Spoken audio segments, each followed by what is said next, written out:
Caribbean Newsline is brought to you by the Barbados Tourism Marketing Inc.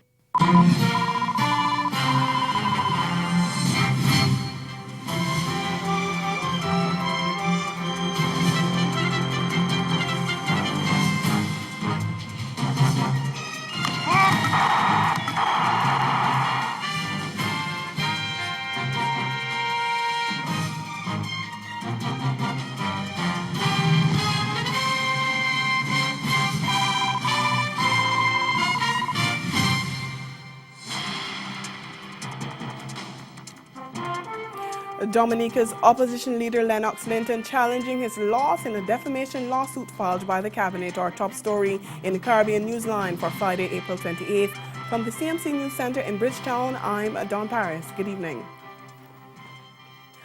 Opposition leader Lennox Linton isn't taking his loss in the defamation matter involving Prime Minister Roosevelt Skerrit and other members of the cabinet sitting down. He plans to appeal it.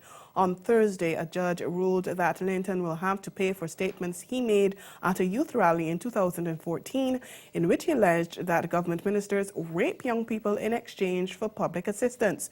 But Linton says he doesn't believe it's just for the judge to decide the case without hearing evidence from the claimants who brought the action or from the defendants. He maintains that the statements were made in the context of certain truths that were reported and outlined in his defense. Linton said the judge chose to ignore the facts, but he will take the matter to the appeals court to hear if the ruling would be the same.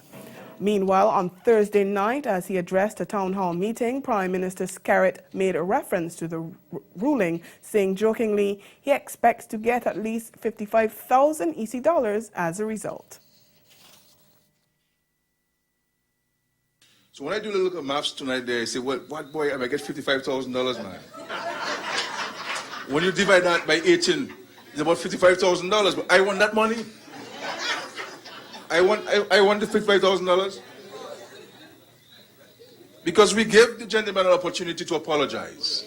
I mean, what is wrong with saying, I'm sorry, okay. You know, in heat of things, I say something, you know, on the political platform, but when I go home, you know, I reflect on that, I shouldn't have said that and so forth. What is wrong with saying sorry? How many letters sorry have? S-O-R-R-Y. 5. It takes you less than 0.000 seconds to say sorry, boss. A little sorry. Guyana's former Attorney General Anil Nandlal has been charged with larceny for the alleged theft of over $2 million Guyana dollars worth of law books from the Ministry of Legal Affairs. He was arrested on Thursday, 2 days after he was questioned by members of the Special Organized Crime Unit, SOCU. Nandlal maintains that he was given permission by former President Donald Ramotar to take the 14 Commonwealth law reports as a condition of his employment under the last government. But the government insists that since the books were bought using state funds, they should have been left behind as property of the state. We get more in this report from Travis Chase of HGP Nightly News. Former Attorney General Anil Nandlal appeared before Magistrate for Azor. The charge is that Nandlal, while serving as Minister of Legal Affairs, fraudulently converted 14 Commonwealth law books valued at $2.3 million to his own use. He was granted self-bail by Magistrate for Azor and ordered to return to court on May 8.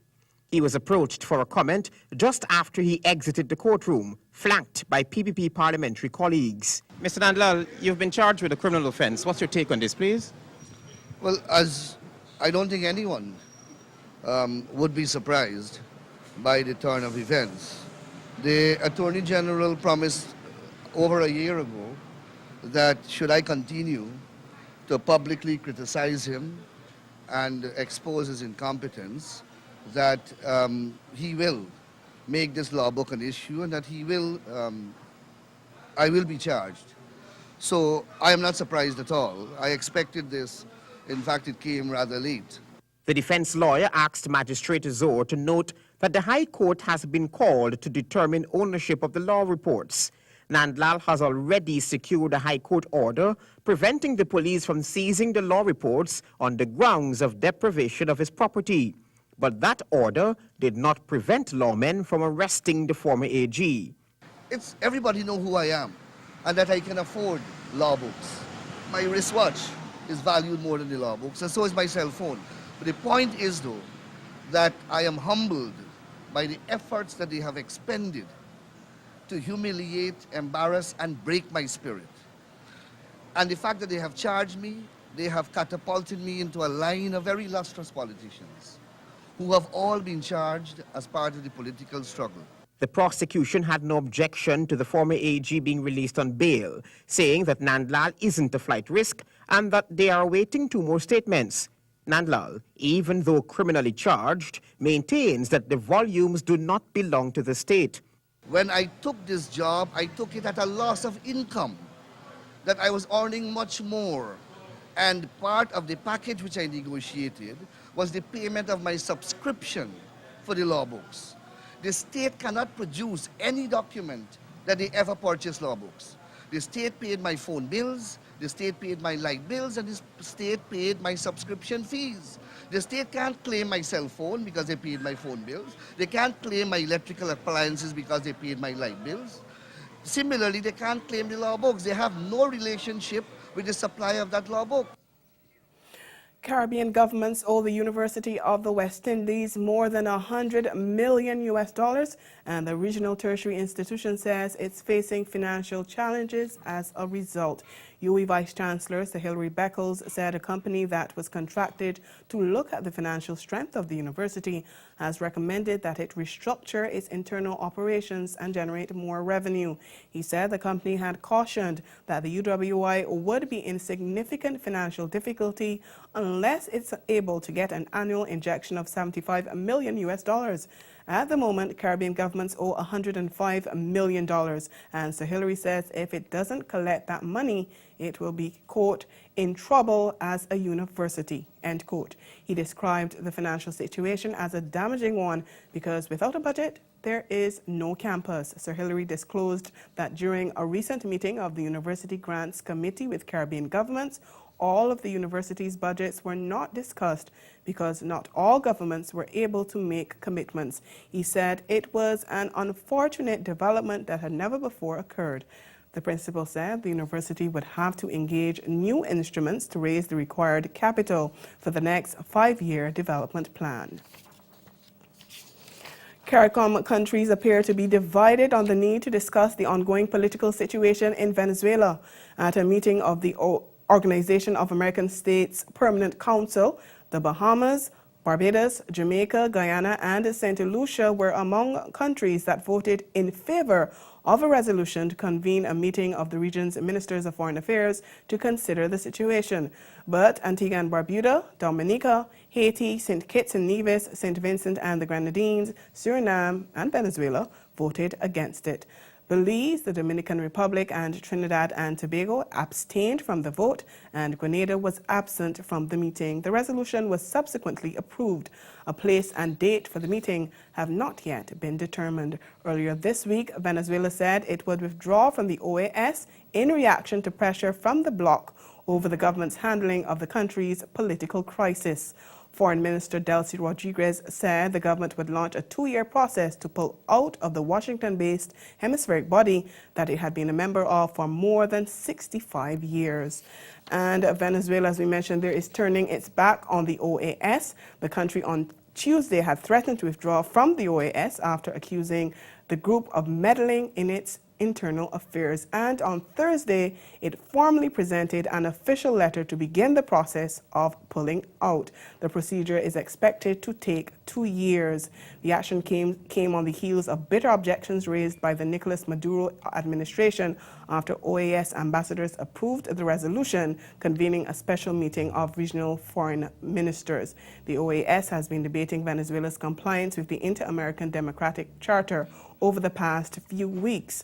Protests in the country have been ongoing for months, and they escalated in April and have resulted in dozens of deaths. The unrest stemmed from dissatisfaction with the government, which has been accused of economic mismanagement, resulting in huge shortages of daily essentials like food and medicine.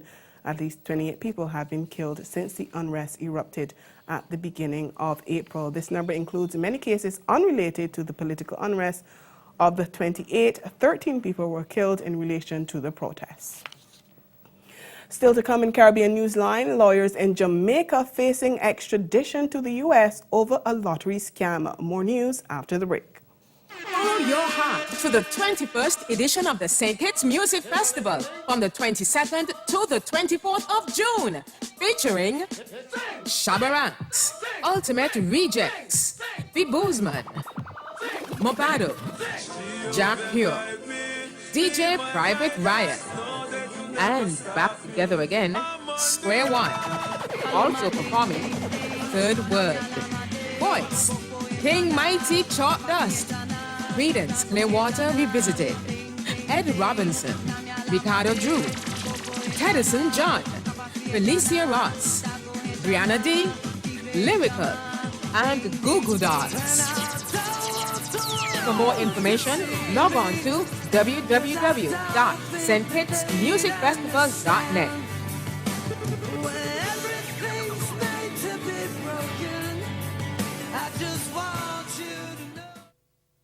Have you or someone you know been diagnosed with diabetes? If so, it is important that you know about Glucerna.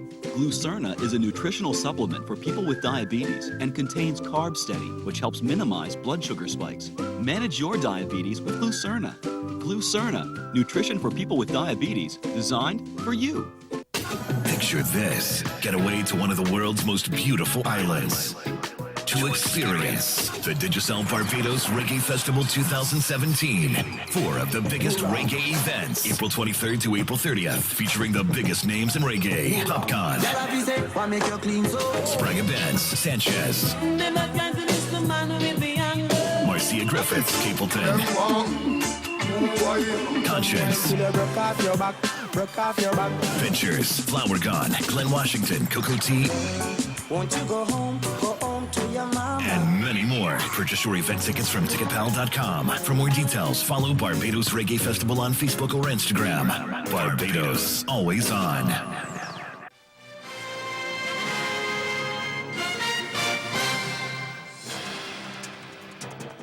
Welcome back. We continue in Jamaica. Just a day after 8 alleged lottery scammers were extradited to the United States, confirmation has come that some local attorneys may soon face extradition as well as investigations intensify into a lottery scam. A spokesman from the U.S. Embassy in Kingston says the attorneys, as well as other professionals and business operators, are being described as supporters of the illicit activity. Head of the Counter-Terrorism Organized Crime Unit says the focus is now on gathering evidence linking these persons to the proceeds of the lottery scam, and they too can be arrested, charged, and deported. And that should be extradited. TVJ's Herman Green has that story. 8 suspected scammers extradited to the United States Wednesday to face charges. U.S. law enforcement says thousands more are being investigated. Counselor for Public Affairs at the U.S. Embassy in Kingston, Joshua Polacek, said scammers aren't the only ones being investigated. There are at least a couple lawyers in that list of couple hundred that we're looking at. What? Yeah, there are lawyers who facilitate this as well, who make it possible for someone to appear to have legitimate wealth. He says in some instances, the cases against the attorneys are far advanced. I mean, 2 to 3, immediate, we hope to have an extradition warrant. For the attorneys? For the attorneys, yeah. On Wednesday, while U.S. Marshals were escorting the 8 Jamaicans onto a flight to leave Jamaica, Mr. Polacek revealed startling figures that thousands more people are being investigated, with hundreds of extradition requests being prepared by U.S. lawyers.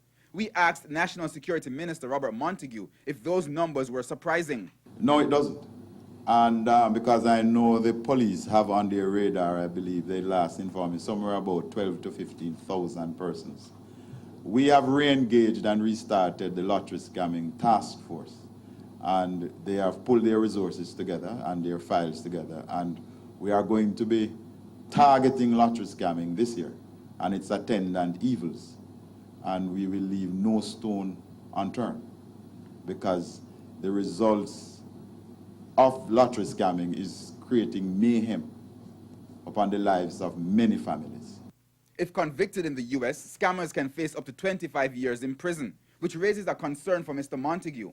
Persons convicted locally have been facing far smaller sentences. The Ministry of Justice recently had a workshop with the court, the judges, the parish judges and persons out of the Supreme Court.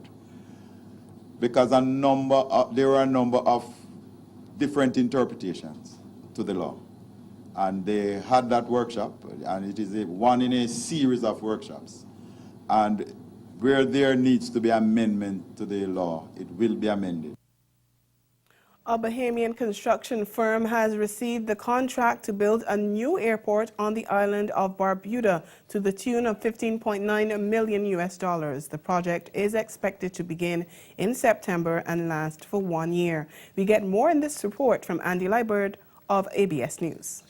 Land clearing has already taken place, but the project could go no further without the input of local aviation authorities.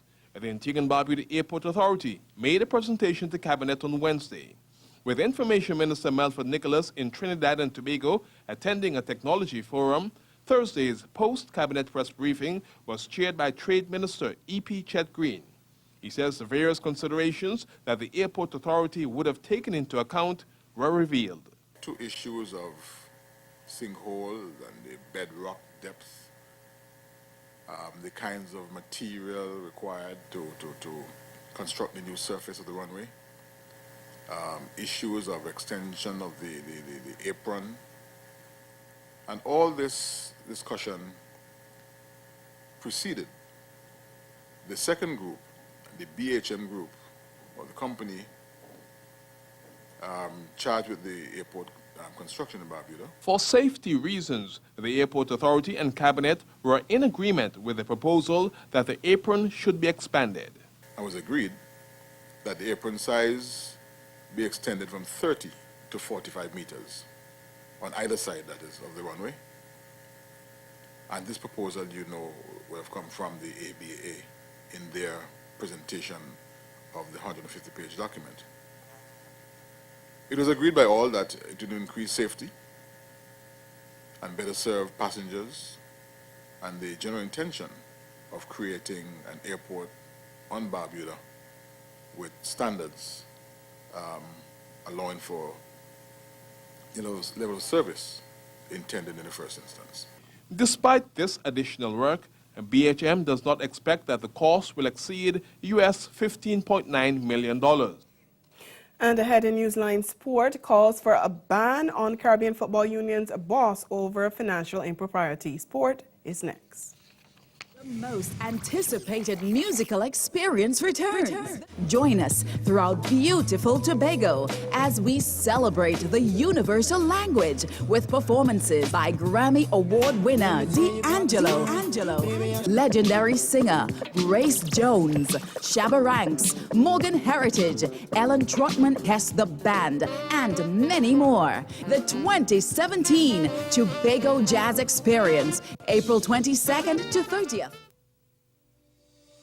In a place where legends start, the beach is just the beginning. So live a little for the exhilaration and the color of every moment, where time is and life is a spirited event. Immerse yourself in the culture, the music, the people, the island. Love Antigua and Barbuda. Embrace an experience that leaves you breathless, from cricket to sailing week to carnival and more. Antigua and Barbuda, the beach is just the beginning. Beautiful islands to experience the Digicel Barbados Reggae Festival 2017.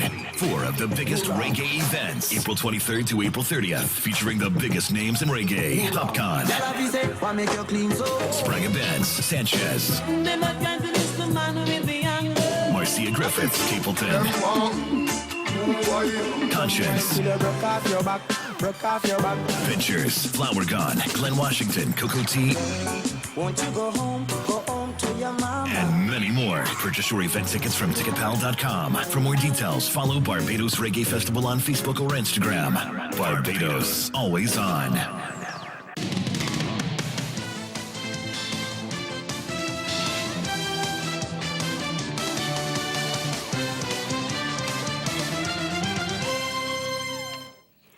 Welcome back, and we continue with sports. There's a call for the president of the Caribbean Football Union, Gordon Derrick, to be banned from the sport for at least 4 years.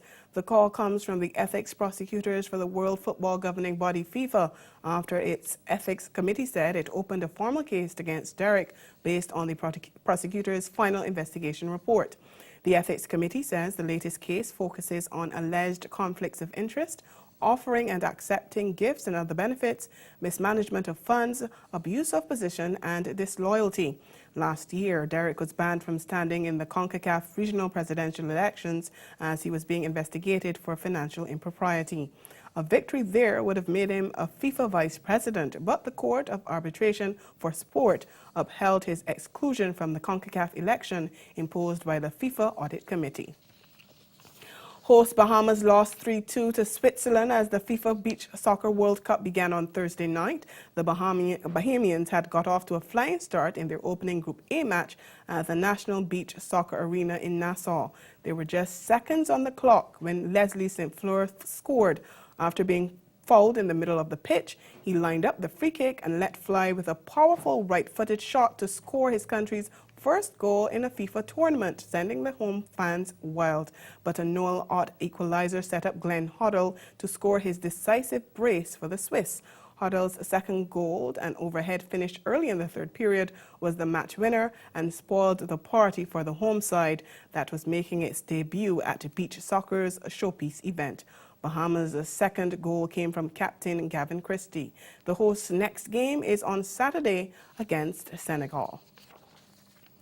The board of the International Cricket Council, the ICC, has voted for a new financial model and governance structure that has effectively abolished the so-called Big Three. The changes will reverse a 2014 decision which had put India, England and Australia in control of the game's finances and administration.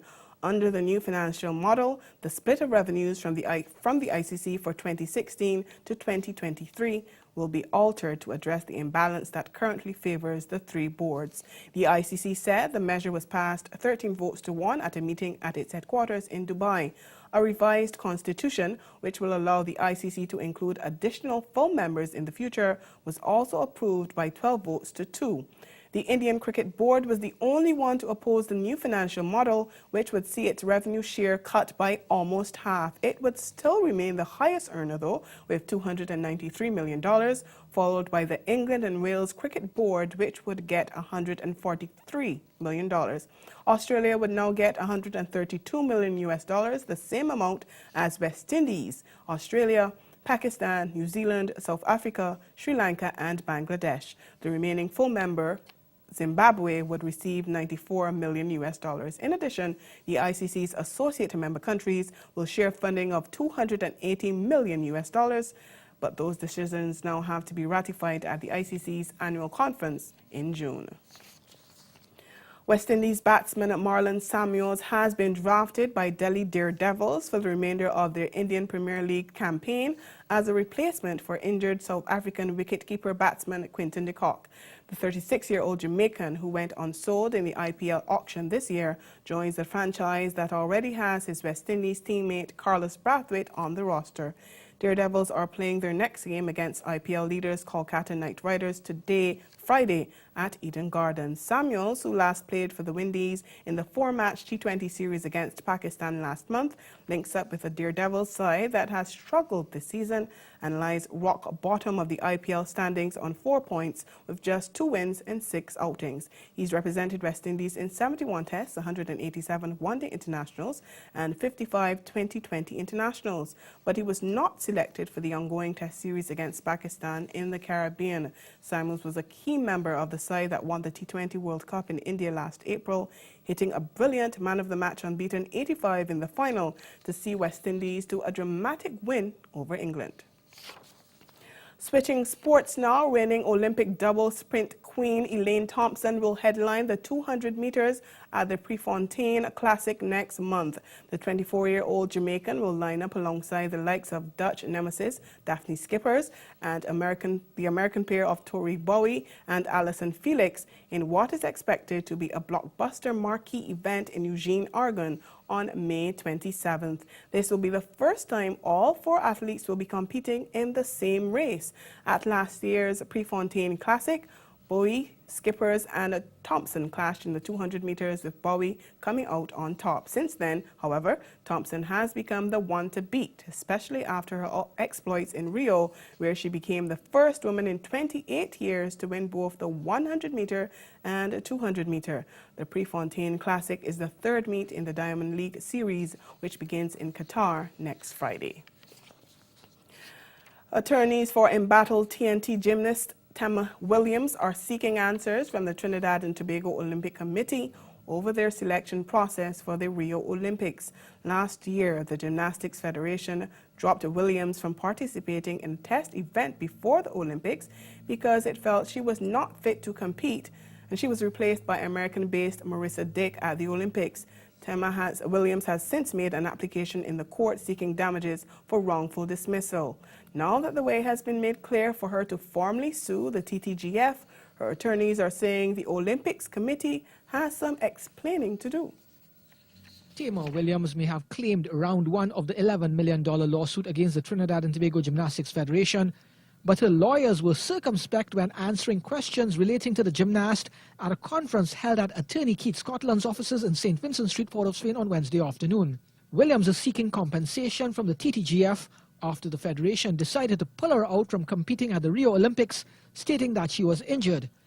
While Williams is not suing the Trinidad and Tobago Olympic Committee, the conference was held to direct questions to the Olympic Committee since they had their role to play in this matter. After all, it was all about sending a TNT athlete to the Olympics, and that gymnast happened to be Marissa Dick. We believe the time has come for the Trinidad and Tobago Olympic Committee to answer some questions about their role in their decision to ratify an alternate athlete to take Tema's place in Rio after she was withdrawn. We don't know on what information they acted. We don't know who they spoke to. We know from some documents that have now been disclosed in the case that they were in touch with the Gymnastic Federation. At one point, apparently, the Gymnastic Federation was threatening to sue them. We don't know if they yielded voluntarily. There are many questions which Tema and her lawyers hope that the TTOC can answer, some of which are as follows. Number 1, what investigations did they conduct into the Gymnastics Federation's withdrawal of Tema from the Rio Test event and from the Rio Olympics before they decided to ratify an athlete to replace Tema? Number 2, why did they hustle to ratify the replacement athlete on May 2nd, 2016, which was a whole week before May 9th, 2016, which was the deadline for doing so? And that's the sport, and we'll be right back. If you like dancing and whining and fretting till the morning, if you like drinking, masquerading, live music always playing, if you like islands of blue seas where people always smiling, if you like street jams and bandstands where people will be jamming, don't you miss this time, no. In this country, our festival, our legacy. Don't you miss this time, no. Come play at the 50th edition of Antigua Sailing Week. Not a sailor, not a problem. Chase the race from the best beach locations and party in the ocean. On our beaches, a different one each day. Take a drink, take another. Hula, play, dance in the sand. Dance to reggae, to soca, to the beat of your own drum under the moonlight. 7 beach days and party nights. Come play at the 50th edition of Antigua Sailing Week, April 29th to May 7th, 2017. Are you up for the challenge?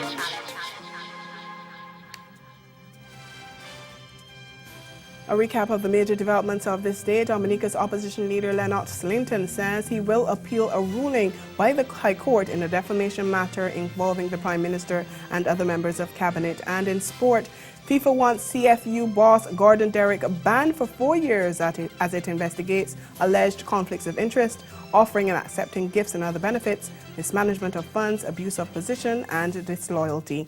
And that's Caribbean Newsline. For news and sports round the clock, log on to condonews.com. We'll be back again here on Tuesday.